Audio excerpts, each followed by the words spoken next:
अनित्य इम्परमनन्स जीवनाचे गूढ सत्य. बुद्धांच्या शिकवणीत अनित्य हा अत्यंत महत्त्वाचा तात्विक सिद्धांत आहे. अनित्य म्हणजे या जगात कोणतीही गोष्ट कायमची नाही, सर्व काही सतत बदलत असते.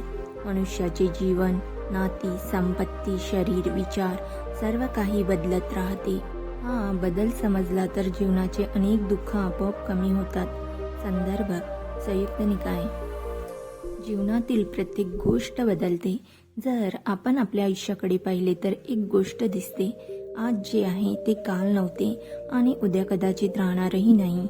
बालपण तरुणपणात बदलते, तरुणपण वृद्धत्वात बदलते, आनंद दुःखात बदलतो, दुःख पुन्हा आनंदात बदलते. बुद्धांनी सांगितले आहे की बदल हा निसर्गाचा नियम आहे. जो हा नियम स्वीकारतो त्याचे मन अधिक शांत होते. दुःखाचे मूळ अनित्य न समजणे. माणूस अनेकदा अशा गोष्टींना कायम समजतो ज्या कायम राहू शकत नाहीत. उदाहरण, नाती कायम राहतील असे वाटते, यश कायम राहील असे वाटते, शरीर नेहमी मजबूत राहील असे वाटते. पण जेव्हा बदल होतो तेव्हा मनाला धक्का बसतो. यातूनच दुःख निर्माण होते. संदर्भ धम्मपद.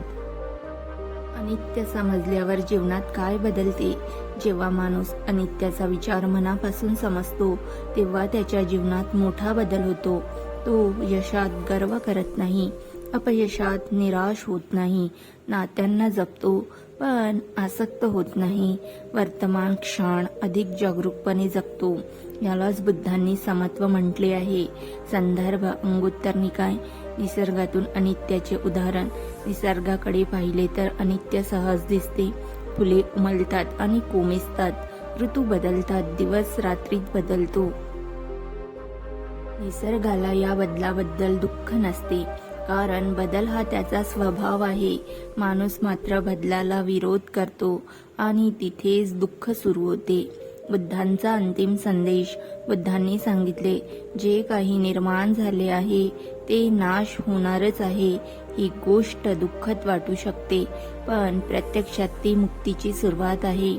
कारण जेव्हा आपण बदल स्वीकारतो तेव्हा आपण आसक्तीपासून मुक्त होऊ लागतो. निष्कर्ष, अनित्य समजणे म्हणजे निराश होणे नाही, ते जीवनाला अधिक जागृतपणे आणि शांतपणे जगणे आहे. आज जे आहे त्याचे मूल्य जाणणे आणि बदलाला घाबरू नये हीच अनित्याची खरी शिकवण आहे.